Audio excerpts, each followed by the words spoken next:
Okay, orang Korea, orang Perancis ke apa, dia tak ada melodi tu. Jadi itulah keunikan kita sebenarnya.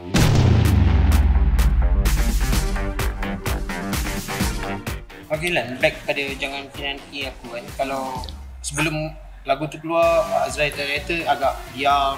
Selepas lagu keluar, so macam mana Lan nak memberi perbandingan Azrael Director sekarang dengan macam mula dulu? Sebenarnya start 2010 saya dalam proses observe dengan alert dengan persekitaran yang ada lah. Maksudnya saya tengok betul-betul, saya kaji betul-betul apa yang akan jadi lagi 10 tahun masa tu.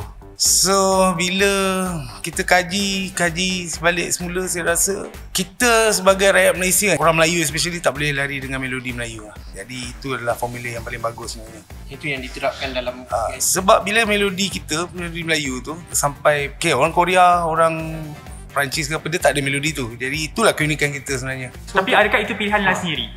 Macam saya cakap, daripada 2010 saya cuba kaji muzik-muzik barat dan terapkan dalam muzik kita. So 2019 saya dapat jawapan tu, alhamdulillah. Dan kita tak tahu akan datang muzik tersebut berubah kan. Jadi kita tak pasti lah. So untuk next single Lan Director sendiri macam mana? Dalam proses pemikiran. So sementara ada bulan puasa, bulan yang mungkin saya boleh berehat dalam studio juga, ada waktu kan. Jadi kat situ lah saya akan siapkan dalam masa terdekat. So maybe boleh share apa yang akan ada dalam next single ni?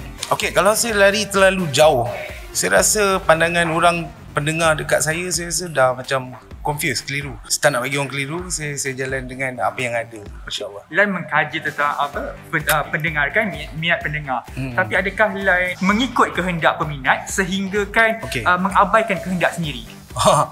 Saya rasa tidak. Saya rasa kalau nak cakap telinga pendengar, macam-macam jenis telinga ada. Tapi dalam masa yang sama saya bagi balance. Apa yang saya nak, saya cuba edukasi pendengar dengan muzik-muzik ataupun not-not yang mungkin diorang tak pernah dengar. Jadi mungkin itulah format yang saya pakai lah.